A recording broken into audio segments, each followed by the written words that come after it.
नमस्कार,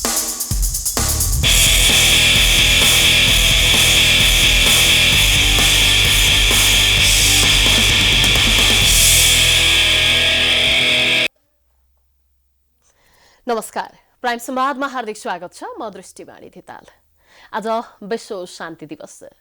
अनेकौं नाराका साथमा विश्व शान्ति दिवस मनाउन थालेको धेरै वर्ष भइसक्यो।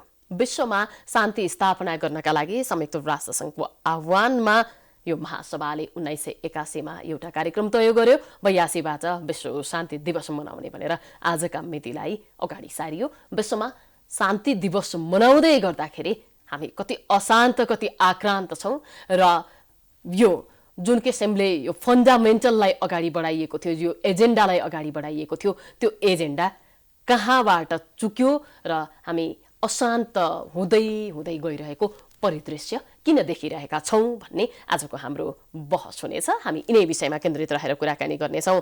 हात हतियार 80% यिनै महाशक्तिशाली राष्ट्रहरूले निर्माण गरिरहेका छन्, उत्पादन गरिरहेका छन्। तिनै राष्ट्रहरू शान्तिका अध्येताका रूपमा महासभामा रहेका छन्। विचित्रको एउटा परिपाटी निर्माण गरिएको छ। हामी जस्ता साना मुलुकहरू पनि यो कार्यक्रममा सहभागी छौं। तथापि धेरै मुलुकहरू शान्तिको खोजीमा अझै पनि भड्किरहेको र युद्धको अभ्यासमा अभ्यस्त रहेको परिपाटी देख्न सकिन्छ।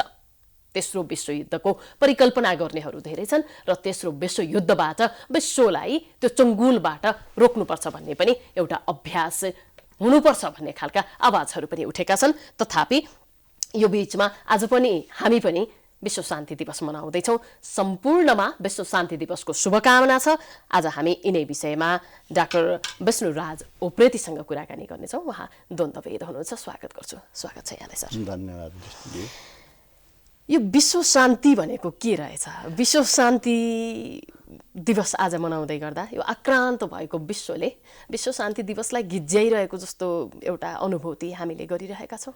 धन्यवाद। सर्वप्रथम त आज 43औं विश्व शान्ति दिवस। यसको उपलक्ष्यमा संसारभरिका नागरिकहरूमा शान्ति छाओस् भन्ने हामी कामना गरौँ, यो कामना गर्छौँ र नेपालमा पनि नेपालमा शान्ति, स्थायित्व, समृद्धि होस् भन्ने कामना गरौँ।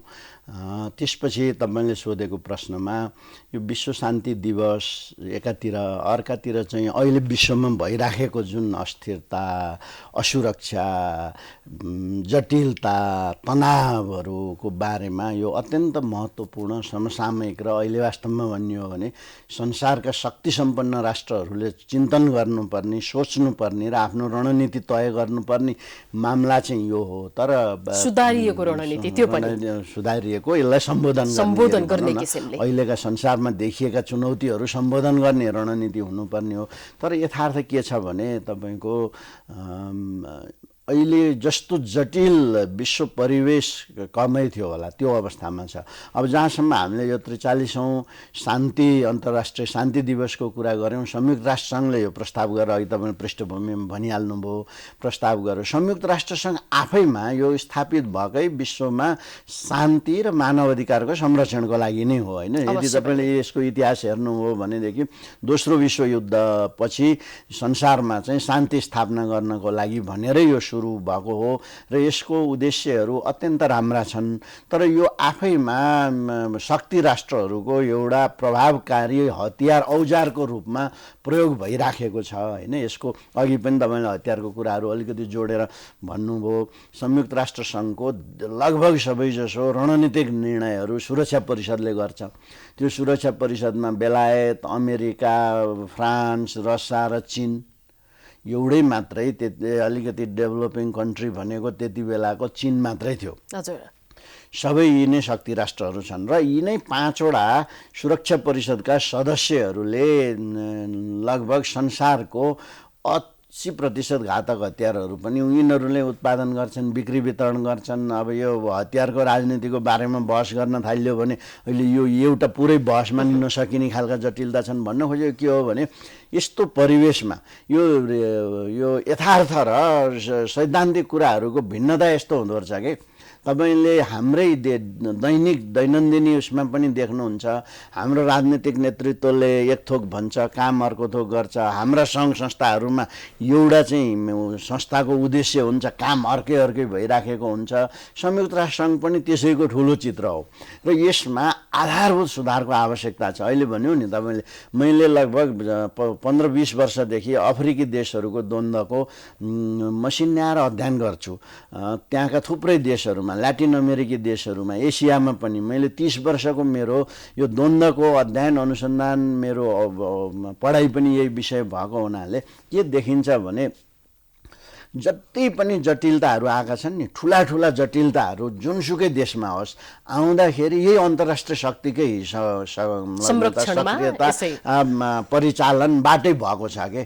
तपाईँको अफ्रिकी देशहरूमा चाहिँ त्यहाँको हिराहरू, त्यहाँको ज्वारतहरू, त्यहाँका खानीहरू होइन, त्यहाँका मिनरल्सहरूको कब्जा गर्ने स्वार्थमा, त्यहाँको भूमि कब्जा गर्ने स्वार्थमा पश्चिमाहरूले नै रोपेको बिउबाटै अफ्रिका अशान्त भएको। यो संयुक्त राष्ट्रसङ्घले अरूलाई चाहिँ शान्तिको एउटा विवेक फ्यालेर, शान्तिको एउटा किसिमको उद्घोष गरेर आफू चाहिँ अशान्त बन्ने चक्करमा लागि परेको जस्तो, शक्ति आर्जनको घन चक्करमा आफू रहेको जस्तो स्थिति यसो हो। संयुक्त राष्ट्र सङ्घ आफैमा त्यस्तो होइन, यसका सदस्यहरू त साधारण, त्यसमा त दुईटा प्रष्ट देखिने संसारको लागि बुझ्ने चाहिँ साधारण दुईटा संरचनालाई हेरौँ। त्यहाँभित्र धेरै विविध खालका छन्। एउटा जेनरल एसेम्ब्ली भन्ने होइन, एउटा चाहिँ सेक्युरिटी काउन्सिल भन्ने।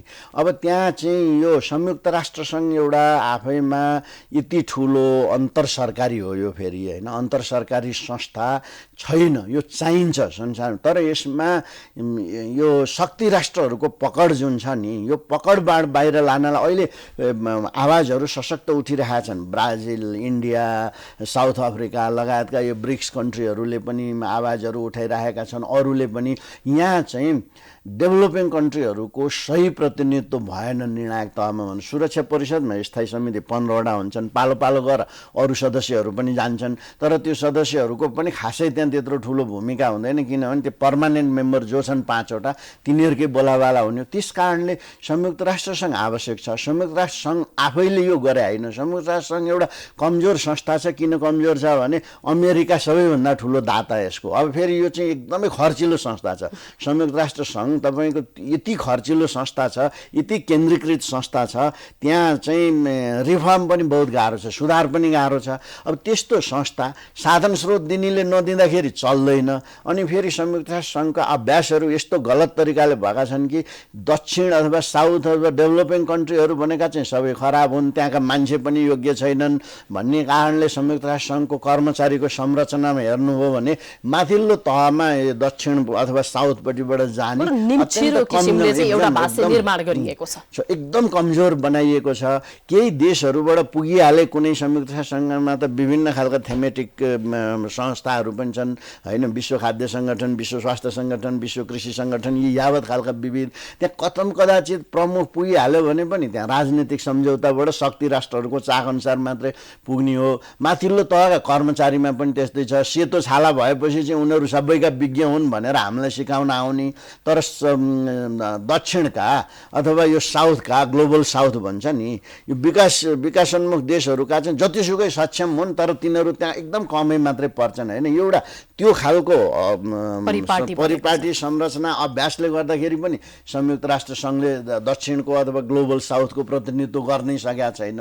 केही कुराहरू अलिअलि अहिले चाहिँ आवाज उठ्दै गएको कारणले। त्यही अघि तपाईँले भनेको सवालमा संयुक्त राष्ट्र सङ्घ आफैमा खराब भनेर यो चाहिँ यो नै पोलिटिक्समा लाग्यो भन्ने होइन। यो कमजोर संस्थालाई, कमजोर तर अपरिहार्य छ। फेरि यस्तो खालको अर्को छैन। हेर्नुहोस् न, हाम्रै यहाँ तनाव भयो, राजनीतिक पार्टीहरू बिचमा र माओवादी बिचमा एकदम तनाव भयो। अब कसले चाहिँ उ गर्ने त भन्दा दुवैले साझा चिठी लेखेर संयुक्त राष्ट्र सङ्घलाई बोलाउनु पर्यो। यस्तो बाध्यता पनि छ यो संस्थाको। तर यसलाई आधारभूत रूपमा सुधार नगरिकन अघि तपाईँले इङ्गित गर्नुभएको विश्वमा शान्ति स्थिरता कायम हुने सम्भावना चाहिँ एकदम कम छ। अहिले पनि संसार एकदम धेरै तरिकाले अस्थिर छ। विभिन्न तरिकाले युएनले आह्वान गर्छ, युएनका आह्वान टेर्नेले टेर्दिँदैन, सुन्नेले सुनिँदैन होइन। त्यो कारणले गर्दाखेरि अहिले यति बेलाको संयुक्त राष्ट्रसङ्घको आज जुन हामी शान्ति दिवसको बारेमा कुरा गरिरहेछौँ, यो संस्था नै विश्वमा शान्ति स्थापना मानव अधिकारको सुरक्षाको लागि स्थापित भएको संस्था भएको हुनाले यसमा आधारभूत रूपमा सुधार रूपान्तरण आवश्यक छ। यो दिवस मनाउँदै गर्दा दिवसप्रतिको उपहास जस्तो चाहिँ यो संयुक्त राष्ट्रसँग एसोसिएट सबै मुलुकहरूले गरेको जस्तो देखियो। अब हाम्रो मुलुकको कुरा गर्ने हो भने हामी युद्धबाट ग्रसित भयौँ, त्यसबाट केही उपलब्धिहरू पनि प्राप्त हुन सके। तर अब पुनः द्वन्द्व नफैलियोस्, फेरि द्वन्द्व नहोस् भन्नका लागि धेरै शान्ति प्रक्रियाका केही विषयहरू टुङ्ग्याउने एउटा चरण बाँकी नै छ। त्यो सरकारले हामी गर्दैछौँ भन्दैछ। अर्कोसँगै अब शान्ति प्रक्रियासँगै जोडिने सङ्क्रमणकालीन न्यायको विषय पनि सँगै छ, यसलाई पनि टुङ्ग्याउनु पर्ने स्थितिमा छ। विश्व आफै पनि रुन्थनिएको अवस्थामा छ। शान्ति प्रक्रियालाई कसरी अगाडि बढाउने, यो विश्व शान्तिलाई कसरी मजबुत बनाउने भन्नेमा हामी चाहिँ हाम्रो जस्तो मुलुक चाहिँ जो द्वन्द्वबाट पनि गुज्रिएको छ र केही शान्ति प्रक्रियाको अगाडि पनि बढ्दै गरेको जस्तो देखिन्छ। हामी जस्तो मुलुकको अझ नेपालकै अवस्था चाहिँ के छ अहिले? यस्तो छ, हामी एउटा जटिल खालको प्रक्रियाबाट गुज्र्यौँ। हाम्रो राज्य विगतमा अलिक केन्द्रीकृत राजतन्त्रात्मक प्रकृतिको राज्य संरचना थियो, शासकीय शैली पनि त्यो थियो।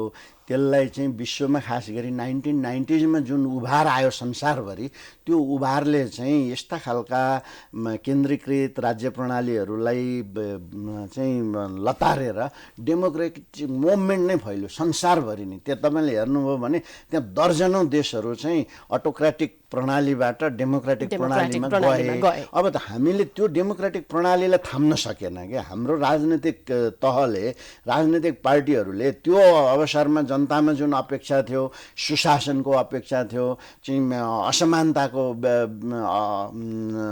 अपेक्षा थियो, सम्बोधन हुन्छ भन्ने, गरिबीको सम्बोधन हुने थियो।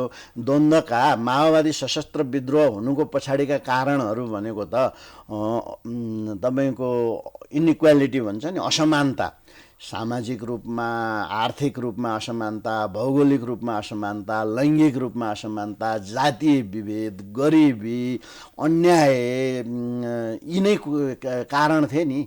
जब यसलाई सम्बोधन गर्नुपर्ने त्यो त राज्यले गर्नुपर्ने हो। हाम्रो राज्य कस्तो भइदियो भने यी कारणहरूलाई सम्बोधन नगर्ने। अहिले यहाँ तपाईँले यो शान्ति सम्झौता, सङ्क्रमणकालीन न्यायको कुरो ल्याउँदा अलिकति हामीले आधारभूत रूपमै गएर हेर्नुपर्ने चाहिँ के हो भने राज्यले यी संरचनाहरूले, यी चुनौतीहरूलाई सम्बोधन गर्नपट्टि लागेन। राजनीतिक पार्टीहरू चाहिँ प्रतिस्पर्धा गर्ने, आफैमा सांसद किनबेच गर्ने, सत्तामा पुग्ने बाहेक गरेनन्। त्यसलाई माओवादीहरूले चाहिँ एउटा चलाखीपूर्ण तरिकाले उपयोग गरेर सशस्त्र द्वन्द्व सुरु गरे। त्यो सुरु गर्दाखेरिका उनीहरूको 40 बुँदे बाबुराम भट्टराईजीले त्यति बेला चाहिँ सरकारलाई, देउबा सरकारलाई पेश गरेको हेर्नुहोस् त, 40 बुँदे उसमा त्यहाँ यति आधारभूत कुराहरू लेखिएको छ। अब त्यसलाई सम्बोधन नगरेपछि यो सशस्त्र द्वन्द्व भयो र माओवादी शासनमा आइसकेपछि, शान्ति सम्झौता भइसकेपछि, शान्ति सम्झौताको हस्ताक्षरकर्ता माओवादीले ती 40 बुँदे माग पनि फर्केर हेरेन। हेरेको भए पनि त्यसलाई आत्मसात गरेर कार्यान्वयनमा लगेन। पहिला जस्तो खालको गतिविधि हुन्थ्यो त्योभन्दा बढी रूपमा चाहिँ माओवादी पनि यही प्रक्रियामा गइदियो, उही अभ्यास गर्न थाल्यो। त्यसले गर्दा के भयो भने जनतामा एक किसिमको निराशा आयो। अहिले तपाईँले भन्नुभयो नि अघि चाहिँ उपलब्धिहरू, शान्ति सम्झौता नेपालमा एउटा आधारभूत रूपमा आर्थिक समृद्धि र विकासको लागि, सामाजिक समानताको लागि, विभेदको अन्त्यको लागि यति ठुलो अवसर थियो र तपाईँले त्यो एकीकृत शान्ति सम्झौता हेर्नुभयो भनेदेखि त्यसले अहिलेको यो सङ्घीयता, अहिलेको यो संविधान, अहिलेको गणतन्त्रात्मक राज्य प्रणाली, यो सबै त त्यही शान्ति सम्झौताको आडमा आएको हो नि। त्यसलाई बिर्सिसक्यो होइन अहिले। अनि अहिले तपाईँले जुन उठाउनु भयो, अब हामीले संविधान आउँदाखेरि उपलब्धि भनेर भन्यौँ नि 5-7 वटा कुराहरूलाई, धर्मनिरपेक्षतालाई, सङ्घीयतालाई, त्यसपछि गएर गणतन्त्रात्मक प्रक्रियालाई, यी जेलाई हामीले स्वतन्त्रतालाई उपलब्धि मान्यौँ, ती सबै उपलब्धि अहिले चुनौतीमा परिणत हुन थाले। किनभने त्यसको कारणै के हो भने ती संस्थाहरूले, ती निर्णयहरूले, ती अभ्यासहरू गणतन्त्र कस्तो खालको हुनु पर्थ्यो, गणतन्त्रको के चरित्र अनुसारको हामीले व्यवहार अहिले गरिएको छ कि छैन, यी सबै गर्न खोज्ने, एउटा धारणा बनाउने, नीति बन्ने, तथापि त्यो कार्यान्वयनमा नजाने एउटा खालको प्रवृत्ति, यो मानसिकता डेभलप हुनुमा चाहिँ राजनीतिक दलहरू एकदमै जिम्मेवार रहन्छन्। तर उनीहरूको मनस्थिति कहाँबाट गाइडेड छ भन्ने प्रश्न चाहिँ फेरि पनि अर्को प्रश्न बनिरहेछ। यसको 3-4 कारणहरू देखिन्छ। यो व्यथिति सृजना हुनुमा राजनीतिक प्रणालीको नेतृत्व गर्ने भएको कारणले राजनीतिक दलहरू त प्रमुख रूपमा जिम्मेवार छनै छन्। त्यसपछि अरू विभिन्न सेक्टर पनि भएर अहिले तपाईँले जुन उठाउनु भएको छ यो कहाँबाट गाइडेड छन् भन्नेमा चाहिँ 3-4 हामीले यो कन्फ्लिक्ट म्यानेजमेन्ट, देश जोगाउनुपर्छ, शान्ति ल्याउनुपर्छ, यो संक्रमणकालीन न्यायको विषयलाई टुङ्ग्याउनुपर्छ, चयन हुनुपर्छ, शान्ति हुनुपर्छ, देशमा भ्रष्टाचार हुनु हुँदैन, यो सबै कुरा नेतालाई पनि थाहा छ, जनतालाई पनि थाहा छ, संविधानले पनि छ भन्ने पनि उहाँहरूले हो, उहाँहरूका एजेन्डा पनि हुन्। तर यो भइरहेको छैन किन? यो चाहिँ प्रश्न महत्त्वपूर्ण छ कि हामीले एनालिसिसमा के हेर्छौँ भने त्यो पात्र, परिवेश र प्रवृत्ति भन्छ कि त्यो एक्टर्स, कन्टेन्ट र कन्टेक्स्ट, होइन? कन्टेन्ट यी अहिले हामीले भनेका भए सुशासनका कुराहरू भए, यो चाहिँ गएर समावेशिताका कुराहरू भए, आर्थिक समृद्धि, यो कन्टेन्ट भयो, होइन? अब परिवेश चाहिँ कस्तो भनेदेखि हाम्रो भित्री र बाहिरी परिवेश कस्तो छ र अर्को पात्र हेर्दाखेरि हामीले पात्र भनेको अहिलेलाई भनौँ प्रमुख राजनैतिक शक्तिहरू, नेपाल सरकार सञ्चालन गर्ने व्यक्तिलाई पात्र भनौँ, तिनीहरूको पात्रहरूको चाहिँ त्यो प्रवृत्ति, चिन्तन, उनीहरूको चाहिँ रणनीतिक चाख के हुन्छ भनेर हेर्दाखेरि अहिले उहाँहरूले गलत अभ्यास सिक्दै जानुभयो, गलत अभ्यासलाई प्राथमिकता दिँदै जानुभयो र त्यो अभ्यासले उहाँहरूलाई यसरी लपेट्यो कि अब त्यहाँबाट फुस्किन नसक्नु। उदाहरणको लागि विद्यालयहरूमा चाहिँ राजनीतिकरण भयो, शिक्षा ध्वस्त भयो, बर्बाद भयो, युवाहरू गए भनेर चिन्तन गरिरहनु। तर त्यसको सम्वर्धन, त्यस्तो अवस्था ल्याउनलाई जिम्मेवार भनिएका राजनीतिक सङ्गठनहरू, पार्टी पछिका राजनीतिक सङ्गठनहरू छन्। अब अहिले आएर संविधानै चेन्ज गर्नुपर्छ, स्थानीय सरकारको अधिकारै हटाउनुपर्छ भनेर शिक्षकहरू आन्दोलनमा लागेका छन्। शिक्षकको काम त्यो हो, त्यो गर्ने भने त राजनीतिमै आयो भयो नि त। शिक्षकको काम भनेको त के हो भने पढाउनु, उहाँहरूका पेसागत हकको लागि, पेसागत अधिकारसम्म उहाँहरूको कुरा हुन्छ। तपाईँको राजनीतिक कुराहरू गर्ने गरी आउँछन्, त्यो कसले गरेको त? राजनीतिक पार्टीहरूले एउटा समय थियो होला जति बेला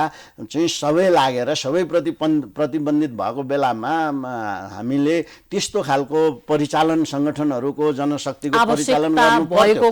सकिसक्यो, त्यो सकिएको त 30औं वर्ष भइसक्यो, होइन? अब अहिले आएर पनि त्यसैलाई क्यारी गरेका छन्। अब उनीहरूले त्यसो नगर भन्नै नसक्ने अवस्थामा पुगिसक्यो। एउटामा मात्रै होइन, सङ्गठनका कुराहरू गर्नुहोस् त्यस्तै छ, विद्यार्थीहरूमा, अरूमा, सबैतिरमा यो भइसकेपछि यति व्यथिति भयो कि यसको कारण के त भन्दा उहाँहरूले भोटको राजनीति, तुरुन्तै सत्तामा जाने, सत्तामा गएर चाहिँ एकदम सत्ताको स्वाद लिने। अब त्यसमा के छ भन्दाखेरि बाह्य जुन भू राजनीतिक हामीले जुन अघि परिवेशका कुरा गऱ्यौँ नि, परिवेश पनि नेपाललाई अस्थिर बनाएर राख्दाखेरि आफूले भनेअनुसारको यहाँको सरकार चलिदिँदाखेरि आफूलाई फाइदा हुने त शक्तिहरू हाम्रा वरिपरि टन्नै छन्।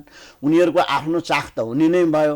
हामीले त्यसलाई राम्रोसँग विश्लेषण गर्न सकेनौँ, हाम्रो लागि चाहिँ के खतरा हो भन्ने पनि ध्यान दिन सकेनौँ र उनीहरूले जे भन्छन् त्यसै गर्दै जाँदाखेरि अब यस्तो अवस्थामा पुग्यौँ कि हामीले सरकार बनाउने पनि बाहिरबाट सोधेर, बाहिरबाट एप्रुभल गरेर बनाउनु पर्ने अवस्थामा त्यहाँ भन्दा लज्जित खालको अवस्था के हुन्छ? अब यो ठ्याक्कै यही सन्दर्भमा हामी राज्यसँग एक किसिमको समन्वयकारी भूमिका निर्वाह गर्न खोजिरहेका हुन्छौँ। नागरिकहरू राज्य अर्को शक्ति केन्द्रसँग धाइरहेको हुन्छ। यो ठ्याक्कै त्रिकोणात्मक सम्बन्ध जसले उपलब्धि चाहिँ अन्य बाहिरको राष्ट्रलाई मात्रै फाइदा पुग्ने स्थिति भयो। यो बेलामा अब नागरिकको भूमिका सबैभन्दा महत्त्वपूर्ण हुन सक्ने एउटा स्थिति बन्न सक्छ। गणतान्त्रिक मुलुकमा छौँ हामी, तथापि नागरिकले पनि आवश्यक जति पर्ने हो त्यो मात्रामा खबरदारी गर्न नसकेको स्थिति हो कि हाम्रो यो नागरिक भन्दा पनि बलियो चाहिँ बाह्य मुलुक भएको। यसो नागरिकभन्दा बाह्य मुलुक बलियो त भयो नै, त्यो त हामीले देखिसक्यौँ विगतका राज्य राष्ट्र भन्दा पनि स्वाधीनता भन्दा पनि ठुलो अरू कुरा बलियो भइसक्यो। त्यही भएर नै यहाँका हाम्रा राजनीतिक निर्णयहरूमा बाह्य शक्तिहरू लाग्छन्, तर त्यसलाई नेतृत्व सही हुने हो भनेदेखि त्यसलाई हराउन सकिन्छ। रुवान्डा एउटा यस्तो देश हो जहाँ चाहिँ तपाईँको जिनोसाइड भन्छन्, अहिले पछिल्लो शताब्दीको आम नरसंहारले 10% भन्दा बढी पपुलेसन ध्वस्त भएको, जातीय द्वन्द्व भएर हुतु र तुसीको बिचमा मारामार भएको देशमा पावल कागामे भन्ने एउटा राष्ट्रपति असल भइदिँदाखेरि त्यो देश अहिले अफ्रिकाकै सबैभन्दा राम्रो देशमा पुगेको छ, समृद्ध देश भएको छ, सुरक्षित देश भएको छ, महिलाहरूको राजनीतिमा सहभागिता संसारमै सबैभन्दा राम्रो मध्येमा पर्छ। भन्न खोजेको के हो भने नेतृत्वले यो देश चाहिँ अहिलेको यति जटिल परिवेशमा हामी गइराखेका छौँ कि त्यो महसुस गर्दै भन्छ, रिटोरिक्समा भन्दाखेरि भन्छ हो यस्तो भयो उस्तो, तर व्यवहारमा त छैन होइन। त्यो व्यवहारमा परिवर्तन हुनलाई अघि तपाईँले उठाउनु भने अत्यन्तै महत्त्वपूर्ण राज्य र नागरिकको बिचको सम्बन्ध र हामी जस्ता सचेत नागरिकहरूले राज्य र नागरिकहरूलाई सहयोग गर्न, पुलको रूपमा काम गर्न के भूमिका खेल्न सकिएला, राज्यलाई एउटा राज्यको आधारभूत दायित्वभित्र ल्याउनलाई के गर्न सकिएला भन्दाखेरि त आवाज उठाउने तपाईँहरूको यो ठिक भएको छैन, करेक्ट तरिकाले जानुस् भन्ने न हो। तपाईँको काहीँ दुनियाँमा संसारमा तपाईँ नागरिकले स्वीकारला एउटा लाइसेन्स जुन एक हप्ताभित्रमा दिन सकिने कुरोलाई 3 वर्ष पर्खेर बस्नुपर्छ, 2-3टा सरकारहरू फेरिसक्दा पनि त्यो सुधार हुँदैन। अनि त्यो हेरेकै सरकारहरू त्यस्तो पनि हुन्छ। एउटा डिसिजनले एकजना मान्छेले चाहिँ त्यहाँको सम्पूर्ण कुरोहरू चाहिँ खारेजी गरेर यतिभित्रमा दिन नसक्नेलाई हटाइने चाहिने के हो त्यो सबै राखे त हुँदैन। यो कानुन देखायो यसले मिल्दैन भने, खरिदले मिल्दैन भने उसले, यो के भने मनोगत रूपमा अशान्ति त यही साना कुराहरुबाट फैलिएको छ। यो अहिलेका राज्य प्रणाली सञ्चालकहरूले यसैबाट फाइदा लिइरहेका छन्। त्यसकारणले यस्तो खालको भएको छ। यो राज्य र नागरिकको सम्बन्धलाई जोड्ने, राम्रो बनाउने, सरकारप्रति, राज्यप्रति, राज्यका संरचनाहरूप्रति नागरिकहरू सन्तुष्टि केले हुन्छन् भने उनीहरूलाई दिने सेवा चाहिँ प्रभावकारी हुनु पर्यो। उदाहरणको लागि म एउटा मालपोत कार्यालयमा गएँ, नापी कार्यालयमा गएँ अथवा कुनै कार्यालयमा यातायात व्यवस्थामा गएँ भने मेरो काम त तत्कालै हुनु पर्यो। अहिले यत्रो इन्टरनेटको जमाना छ, सबै थोक इन्टरनेटबाट गर्न सकिने बेलामा तपाईँको पैसा तिरेको बिल बुझाउन त्यहाँ जानुपर्ने, स्वीकृति लिन त्यहाँ जानुपर्ने, 5वटा टेबलमा नलगिकन र पैसा नखुवाइकन यस्तो खालको अवस्था यो हामीलाई मात्रै भएको हो र थाहा छैन।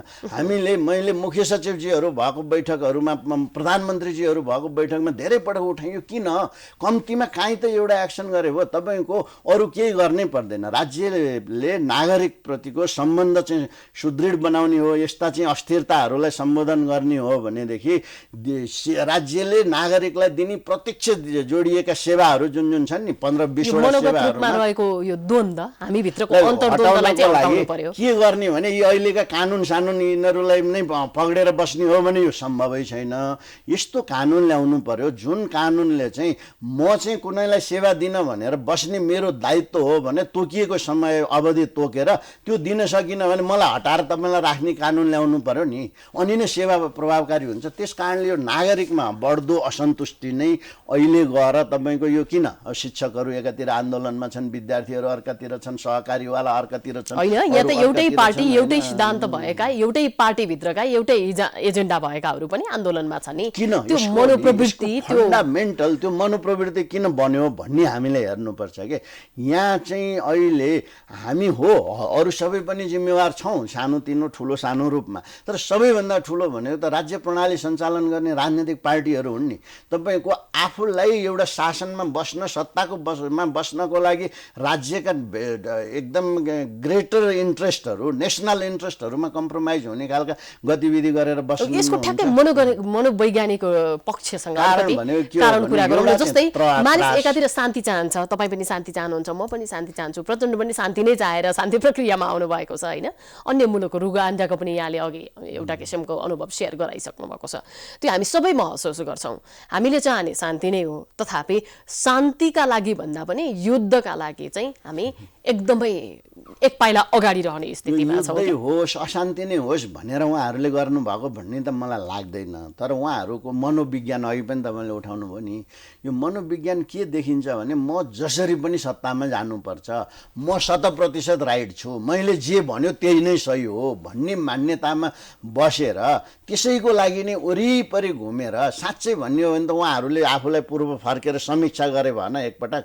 यत्रो जेलसम्म हामीले शासन गर्दाखेरि के चाहिँ भयो त यहाँ रूपान्तरण? जहिल्यै भन्नुहुन्छ वाक स्वतन्त्रता हामीले ल्याइदिउँ, तिमीहरूले यसरी बोल्न पायौ, पहिला कहाँ पाउँथ्यौ? त्यही वाक स्वतन्त्रता उहाँहरूको लागि भोलि घाँटीको पासो हुँदैछ। नागरिकहरूमा दिएको फ्रिडम पनि त व्यवस्थित गर्नु पर्यो नि। एकातिर जनअपेक्षा वात्तै बढाइदिनु भयो उहाँहरूले, जनआन्दोलनमा, माओवादी सशस्त्र द्वन्द्वमा यो गर्छौँ त्यो गर्छौँ, यो सुधार गर्छौँ, यहाँ गर्छौँ, 40 बुँदे माग पढ्नुहोस्। माओवादीले नागरिकमा के कमिटमेन्ट गरेर आएको थियो? उनीहरूले जनसरकार सञ्चालन गरे, प्यारलल सरकार थियो, त्यति बेला के कमिट गरेका थिए? जनताको त्यो कमिटमेन्ट अहिले किन गरेका छैनन्? राजनीतिक पार्टीहरूले आफ्नो निर्वाचनमा घोषणापत्रमा के लेखेका थिए? नागरिकहरूलाई सधैँभरि यतिविधि मूर्ख बनाउन सक्छौँ, हामीले जे भन्यो त्यही नै पत्याउँछन् भन्ने गरी राजनीतिक पार्टीको नेतृत्वको यो चिन्तन अत्यन्त जिम्मेवार पदमा बस्दिने, त्यो जिम्मेवारी वहन नगर्दिने। अब मेरो सकियो। तपाईँको संसारभरिका राम्रा खालका देशहरूमा हेर्नुहोस् त, ती देशहरूमा के गर्ने, एउटा सर्टेन टाइममा नेतृत्वमा जान्छन्, आफूले भनेका कुराहरू गर्छन्, त्यो कार्यान्वयन गर्न सके गर्छन्, नसके फर्किन्छन्। 2 टर्म 1 टर्मभन्दा बढी बस्दैनन्। हाम्रो थला परिसक्यो, र्याल चुहाएर बसिर्छ, बिरामी भइर्छ, जे भइर्छ भने पनि तपाईँको सधैँभरि प्रधानमन्त्री नै हुनु, यस्तो पनि हुन्छ।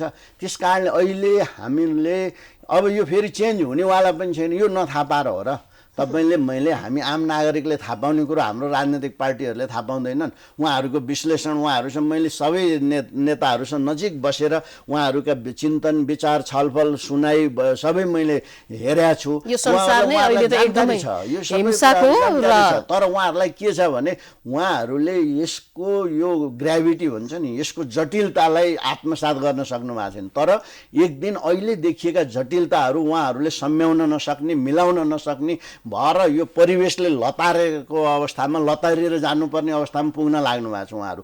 एकपछि अर्को गर्दै त्यो अहिले शिक्षामा केही प्रावधानहरू ल्याएको थियो, त्यसलाई विरोध गर्न थालेछ राजनीतिक पार्टीहरूले। बन्नुपर्ने ऐन छन् तपाईँका अहिलेसम्म पनि संविधान कार्यान्वयन भएको 3 वर्षभित्र बन्नुपर्ने ऐन अझै पनि 3 दर्जनभन्दा बढी बनेका छैन।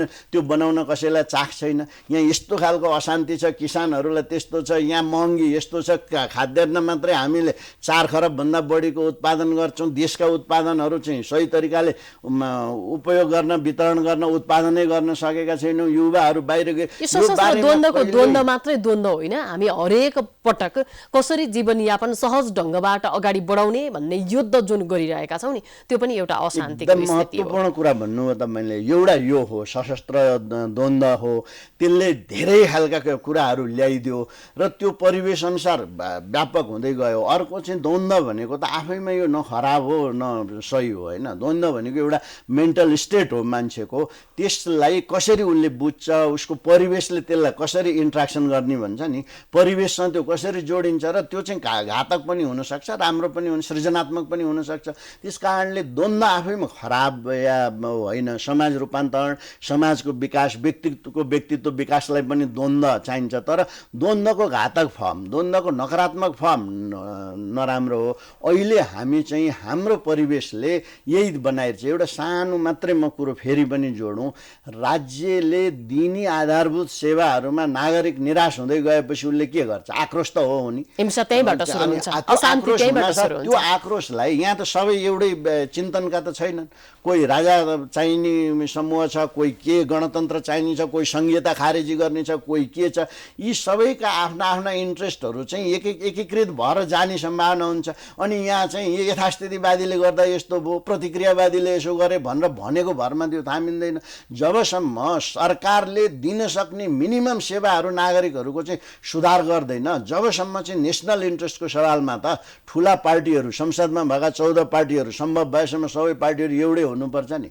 हाम्रो परराष्ट्र नीति के हुने, असंलग्नताको मान्यतामा हामी के हुने होइन, हामी कहाँ छौँ? त्यो हो भनेपछि जोसुकै पार्टी सरकारमा जाओस्, जोसुकै पार्टी बाहिर बसोस् एउटा आवाज हुनुपर्छ। त्यो रुवान्डामा कस्तो छ भने तपाईँको एउटा राज्यले निर्णय गरिसकेपछि तपाईँको राष्ट्रपतिदेखि लिएर तल वडा तहको सम्मको एउटै आवाज छ, एउटै चिन्तन छ, एउटै पुष्ट्याइ छ। त्यस कारणले राज्य बोलेपछि सक्यो। त्यो अवस्था कसरी आउँछ? त्यसै उनीहरूले आह्वान गर्दैमा त आउँदैन। त्यो आउनलाई उहाँहरूले आफ्नो व्यवहार सुधार्नु पर्यो। त्यो व्यवहार सुधार्दिन साथै त खबरदारी गर्ने कुरा यत्रो खबरदारी पनि भइरहेको छ। अब यो जातीय मुद्दाको विषयमा थोरै कुरा गरौँ। जस्तै अशान्त बनाउनलाई, हिंसा भड्काउनलाई हामीसँग पर्याप्त अवयवहरू छन्, सडकदेखि संसदसम्मै छन्, हामी सबैले देखिरहेका छौँ। तथापि विश्व शान्ति दिवसका अवसरमा आज कुराकानी गरिरहँदाखेरि हाम्रो उद्देश्यभित्रै एउटा आन्दोलन, त्यसपछि प्राप्त भएको संवैधानिक गणतन्त्र, लोकतन्त्रमा सबै प्राप्त गर्न सकिन्छ भन्ने हाम्रो एउटा किसिमको इच्छा होइन, मनोगत रूपमा त्यो भाष्य निर्माण भइसकेको छ नागरिकमा। र अहिले पछिल्लो समय देखिएको हरेक ठाउँमा अशान्तिको जड, अनि यहाँले भन्नुभयो त्यसमा अब राज्य संयन्त्र सबैभन्दा बलियो भएर उभिनुपर्छ, त्यो स्थिति देखिएन। एकातिर हामी गौतम बुद्धको देशबाट परिचित छौँ, अर्कोतर्फ जातीय मुद्दा होस् या अरू धेरै मुद्दाहरू छन्, हामीसँग एकदमै कम समय छ। यो सबैलाई निष्कर्षमा पुर्याउन अब राज्यले के गर्नुपर्छ यो विषयमा थोरै कुरा गरौँ। अत्यन्तै महत्त्वपूर्ण एउटा के छ भने तपाईँको जब धर्म र जातीयतालाई, भाषा, धर्म र जातीयतालाई राजनीतिक स्वार्थको लागि प्रयोग गरिन्छ नि, त्यो भनेको घातक हो। यिनीहरूलाई आफ्नै तरिकाले राज्यले संरक्षण दिनुपर्छ, सम्वर्धन गर्नुपर्छ, सहयोग गर्नुपर्छ, तर राजनीतिक दुरुपयोग गर्नु हुँदैन। के गर्नुपर्छ भन्दा यही हो गर्नुपर्ने। एक नम्बरमा हाम्रा राजनीतिक शक्तिहरूले धर्मलाई, धार्मिक समुदायहरूलाई, भाषालाई, भाषिक समुदायहरूलाई, जातिहरूलाई, जातिहरूलाई आफ्नो स्वार्थको लागि चाहिँ दुरुपयोग गर्नु हुँदैन, भइराखेको छ। एउटा ठाउँमा गयो एक थोक भनेका छन् नेताहरूले, अर्को थोकमा गयो अर्को भनेका छन् यहाँ गयो जातीय राज्य दिन्छु, वहाँ गयो यसो गर्छु, मलाई भोट जित, यस्तो खालले यो बिग्रिन्छ एउटा। दोस्रो कुरो, राष्ट्रिय सरोकारका सवालमा अहिले त बाह्य रूपमा त हामी यो भूरणनीतिक कारणले एकदमै जटिल अवस्थामा छँदैछौँ। अब अहिले आएर चाहिँ आन्तरिक रूपमा पनि हामी साह्रै जटिल अवस्थामा जान थाल्यौँ। त्यस कारणले राजनीतिक नेतृत्वहरू एक ठाउँमा बसेर यो अहिले आम नागरिकमा गएको निराशा, छाइराखेको निराशा, असन्तुष्टि के कारणले भयो, खालि अर्कालाई दोष लाएर होइन, आफ्नो समीक्षा गर्नु पर्यो। अब राजनीतिक पार्टीहरूले, सरकार सञ्चालकहरूले, सरकारमा बसेकाहरूले आफ्नो समीक्षा, हामीले चाहिँ छिटोभन्दा छिटो सुधार्नु पर्यो। दोस्रो त्यो। तेस्रो, हाम्रो बाह्य सम्बन्धमा हामीले एउटा परराष्ट्र नीति, राष्ट्रिय सुरक्षा नीति, बृहत राष्ट्रिय अर्थनीति, हाम्रा चाहिँ सीमाका सवालहरू, यी यस्ता महत्त्वपूर्ण सवाल छन्। त्यहाँ ABCD जुनसुकै सरकारमा जाओस्, जोसुकै प्रधानमन्त्री, परराष्ट्र मन्त्री, रक्षा मन्त्री होस्, जुनसुकै पार्टी होस्, एउटै हुनुपर्छ, एकै हुनुपर्छ। र त्यसमा केही परिवर्तन गर्ने हो भने बृहत रूपमा छलफल गरेर, संसदमा छलफल भएर सबै राष्ट्रिय सहमति जुटेर परिवर्तन गर्न सक्छ, होइन, गर्न सकिन्छ। तर एउटा मन्त्रीलाई मन लाग्यो परिवर्तन गरिदिएछ, अर्को सचिवले खुसुक्क घुसाइदिएछ, प्रधानमन्त्रीले कहाँ गएर त्यसको परिणाम के हुन्छ भन्ने मतलब नराखी भाषण गरिदिएको छ। अपराधीहरूलाई कानुनले एक थोक भन्छ छोडिदिएको छ। यहाँ सङ्क्रमणकालीन न्यायको हामीले जुन कुरा गऱ्यौँ नि, यो गरेर भोलि हाम्रो लागि यति सुर्केनी लाग्ने, पासो लाग्ने अवस्था हुँदैछ कि हामीले, हाम्रा आयोगहरूले यो हो भनेर प्रमाणित गरिसकेका छन्। 63,000 चाहिँ यहाँ चाहिँ द्वन्द्व पीडितहरू छन्, 3500 भन्दा बढी चाहिँ बेपत्ता भएका छन् भनेर UN ले रेकर्ड गरेका छ, अन्तर्राष्ट्रिय संस्थाहरूले। तर त्यसको सम्बोधन चाहिँ सधैँभरि यसो गरेर बस्छौँ। त्यसो भन्नको खोजेको के, राज्यको संविधान भयो त संविधान मान्नु पर्यो नि। अपराध गरेका भनेर अदालतले प्रमाणित गरेका मान्छेहरू राजनीतिक स्वार्थको लागि छुटाउन मिल्छ? त्यसो गरेपछि अनि अन्तर्राष्ट्रिय जगतले हामीलाई चाहिँ हामी यस्ता हौँ, हामीले यहाँ चाहिँ शान्ति गर्दैछौँ भनेर पत्याउँछ? हामीले भन्ने एउटा कुरा हो, संसारले हेरिरहेको छ नि अहिलेको अवस्था। त्यसले गर्दा हाम्रा बानी व्यवहारै सुधार्नु पर्यो। यहाँ तपाईँ अहिले भर्खरै मात्रै विगत 3-4 हप्ताको बिचमा चाहिँ अदालतले चाहिँ दोषी भनेर एउटा होइन, तहका अदालतले दोषी भनेका मान्छेहरू लगातार छुट्याइन्छ, कहिले राष्ट्रपतिको पार्डनको नाममा, कहिले के को नाममा। अनि त्यसो गरेपछि अरूले त हेर्छन्, आफै जन्माइरहेका छौँ। हाम्रो व्यवहार सुधारियो भने हामीले संविधान त मान्नु पर्यो नि। आफूलाई लागेको कुरो चाहिँ मान्ने, आफूलाई लागेको कुरो चाहिँ यो वा त्यो अर्थ लाएर अधिकार छ भन्दैमा कानुनहरू संशोधन गरेर जे मन लाग्यो त्यही गर्ने हो भने त अनि कानुनको शासन भने त कहाँ गयो त? त्यस कारणले अहिले हामीले यो देशमा शान्ति, स्थायित्व, समृद्धि ल्याउने, जनताको चाहना पुरा गर्ने हो भने गर्नुपर्ने भनेको सरकारको नेतृत्वले, राजनीतिक पार्टीहरूको नेतृत्वले आफ्नो अहिलेको आचरणमा समीक्षा गर्नु पर्यो, अहिलेको अभ्यासमा समीक्षा गर्नु पर्यो। गलत भन्ने त देखिसक्यो, उहाँहरूले स्वीकारे पनि नस्वीकारे नि यत्रो आम निराशा छाइराखेको छ, यस्तो खालको चाहिँ अवस्था जटिल बनेर गइरहेको छ भने चाहिँ परिवर्तन गर्नु पर्यो र कानुनलाई मान्दिन साथै आदि समस्याको समाधान भन्न चाहिँ पाइएन। यो विश्वले नै यो कुरालाई मनन गर्नु पर्यो। अब विश्व आणविक अस्त्रको परीक्षणको घेरामा छ। हामी आफ्नो मनोगत रूपमा चाहिँ साना साना समस्याहरू जो आफूभित्र यो एक हुन नसक्नुको समस्यामा रहिरहेका छौँ, यो समस्याबाट उन्मुक्ति पाउनका लागि तपाईँहरू एउटा तहमा हुनुहुन्छ। राज्यलाई कसरी प्रेसराइज गर्ने त्यो भूमिका निर्वाह गर्नुहोला। हाम्रो धेरै धेरै शुभकामना छ। आइदिनु भयो समयका लागि, यो संवादका लागि हार्दिक आभार। दर्शकवृन्द, प्राइम संवादमा आज हामीले विश्व शान्ति दिवसका अवसरमा प्राध्यापक डाक्टर विष्णुराज उप्रेतीसँग कुराकानी गऱ्यौँ। उहाँ द्वन्द्वविद रहनु भएको छ। विश्वमा शान्तिभन्दा ठुलो अमन चाहिँ अर्को हुँदैन। जसले जति हतियार उत्सर्जन गरे पनि आखिर चाहिने हामीलाई शान्ति नै हो, जीवन नै हो। यो अपरिहार्यतालाई विश्वले बुझ्न जरुरी छ, हामीले पनि बुझ्न जरुरी रहेको छ। समय सकिएको छ। हामी सबैलाई बिदा दिनुहोस्। नमस्कार।